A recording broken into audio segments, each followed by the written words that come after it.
Everyone's doing it. I don't want to do it. Go, AJ. You got it. Yeah, buddy. She's just standing there, just chilling on Hi, everybody. Hi. My name's Ajay, and I'm from Vancouver. I hope you guys had a good walk today. Louder. Give her 2 mics. Give her 2 mics. Yeah. Yo. Like this? Louder. 1, 2. What is this? Mic check. Mic check. 1, 2. Alright, so the title of my poem today is Epiphany, and Epiphany defined as a realization. Take a minute to think about the world. 2/3 in poverty, 1/3 too blind to see, and then there's me.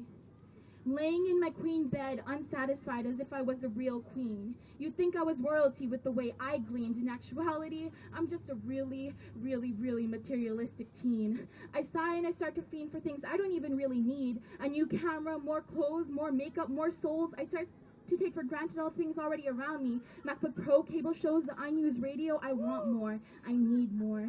At least that's what I think. I mean, do I really need more jackets when I have a closet full of black ones? And do I really need more shoes when I have 50 and then some? And do I really need more makeup when it ruins my skin and costs a ton?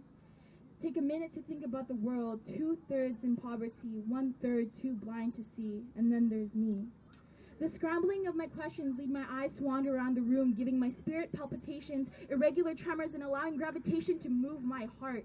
Suddenly, my eyes fix upon the crucifix. It's been a while since I've noticed it in its light, in its essence. Come to think of it, it's been a while since I felt God's presence. This crucifix is no longer a daily fix in my life. It seems to always be overlooked by new purchases and buys. I wonder why this is so. I try, but I just can't seem to explain why.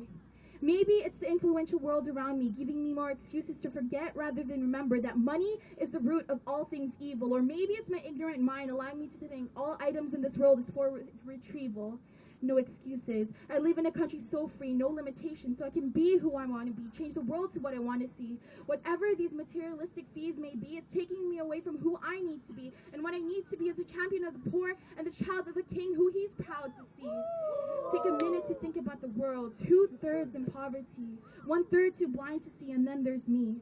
Starting on this new train of thought, I begin to analyze the pieces of clothing on Jesus, and it seems like there's no expensive Jesus piece on him, wearing nothing but a look of compassion and sorrow on his face, a thin cloth with a knot to keep it in its place. I'm looking at the greatest sign of love, and yet my actions can't keep up with his slow and steady pace up above. My crossed eyes stare at the cross as if it could speak languages endlessly. What does God, my almighty Father, want me to be? How can I learn to love and give so selflessly? How can I show compassion unto others like he to me? Jesus' mission was plain and simple, to make all feel loved and wanted, never ever to leave somebody distraught and untaught. And if he were here walking this land today, he would make sure no child of his would stray. So if we were made in the image of Christ, what stops us from being more Christ-like? Is it the temptation of materialistic objects that strike, or is it more so the ability to ignore and not be able to step up to the mic?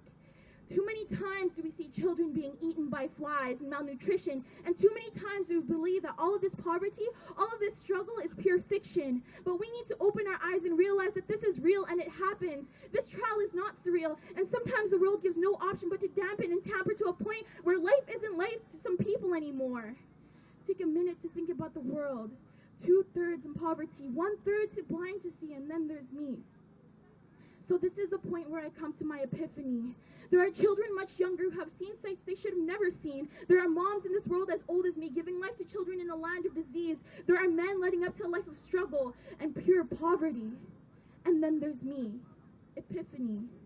From here on in, I decide that Jesus' mission for me is plain and simple, to make all feel loved and wanted, never ever to leave somebody distraught and untaught. And since I'm walking this earth today, he wants me to make sure no child of his would stray. Thinking about the cross, I know what I need to be, a champion of the poor and a child of a king who he's proud to see. Take a minute to think about the world. 2/3 in poverty, 1/3 too blind to see, and then there's me.